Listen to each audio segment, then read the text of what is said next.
So the draw for the Europa League last 32 has been made, David. Yeah. We've been paired with the Danish side. I think they're the Danish champions of FC Copenhagen. Immediate thoughts? We've earned it. We've earned that kind of draw with how we performed in the group. It was superb, but we won't go into the group stage too much. I think we've delved into that enough. Copenhagen second in the league just now.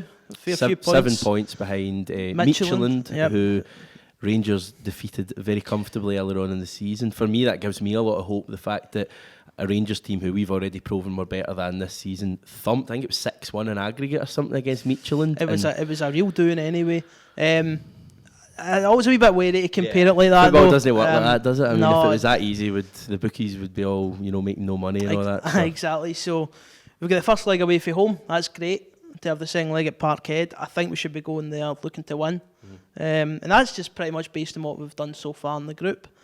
Just looking through some of the teams we could have got, I think Wolves would have been tougher, for example. Roma. Roma as well, of course. Wolfsburg, Bayer Leverkusen. I mean, there was a list, wasn't there? There was a list as long as your arm. I think we could have got 14 teams in the draw today, and I think you'd probably have Copenhagen about 5th or 6th best draw. So I mean, we're on the good side there. So obviously teams like Apoel Nicosia and Ludogorets who you'd probably really want, but Copenhagen they're not doing great domestically. They qualified for a group, I think, with Malmo, who aren't a great side, Lugano.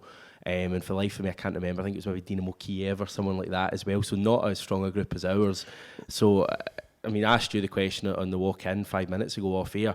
If Copenhagen were in our Europa League group, where would they have finished? Because for me, Lazio are a better team than them. Cluj have proven that they're probably a better team. And even Rennes, I think, are possibly a better team. So if we can finish top of that lot, surely we've got nothing to fear against them. Yeah, I don't think we've got anything to fear. I think naturally people think back to last games against Copenhagen, which were really tough, but that was over 10 years ago. It was about, I think maybe 07, 08. We went there and lost 3-1.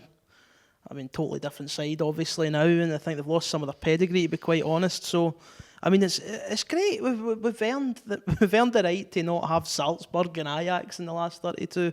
This is the, I'm loath to say easiest, but, it's not the most difficult match we've had in the round of 32, I'll put it that way. Definitely. I mean, we've had a lot of knockout ties over the last 10 years in the Champions League and Europa League. You think back to Inter Milan and Zenit, Valencia, Juventus, Barcelona, AC Milan. We've always been the underdog in all of those ties. I don't care what anyone says. I know folk thought we could maybe beat Zenit or Valencia last year, but this time, I think we're 60-40, maybe even further favourites against Copenhagen.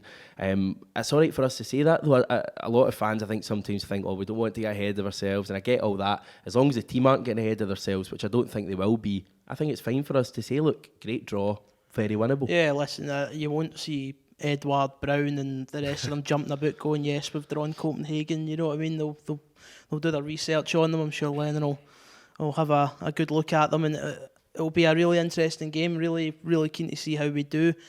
This is the kind of tie we now should be looking to really, maybe not dominate, but control nicely, and progress through. I think in recent years, games like this would maybe look at and think we're slight underdogs, or maybe not have that belief in ourselves. I think we do now.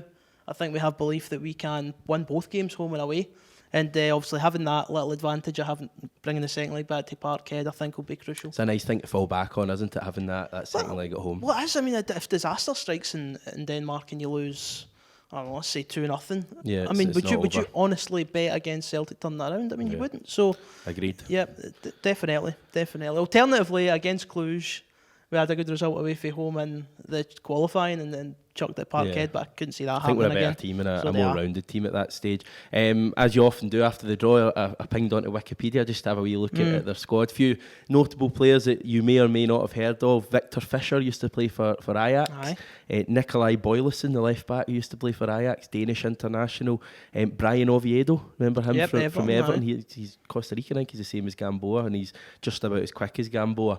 And Nicholas Bentner, remember him? He's been at Celtic Park a few times over the last few years for Rosenborg, I think on 3 separate occasions. He's not looked too handy on any of those occasions. Awful. I mean, it was shocking, but Victor Fischer's had some good games against us with Ajax, but he's not playing with Ajax anymore.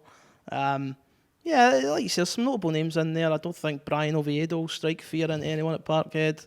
And Bentner, when we've seen him in the past, he's been awful. So Yep, we're a better team now in the start of the season, and you'd fancy us pretty strongly, I think. Yep. So what are we, mid-December? We've got another 3 months or so. Is that right? 2 months?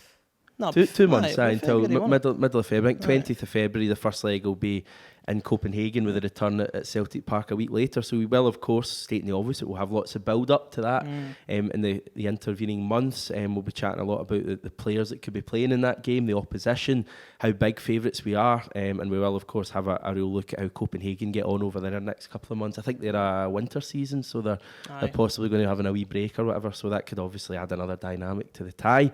So yeah, appreciate you tuning in once again. If you've got any thoughts on the tie, let us know in the comments below, and as we always like to say, if you haven't yet subscribed, you know what you can do. Hail, hail. Hail, hail.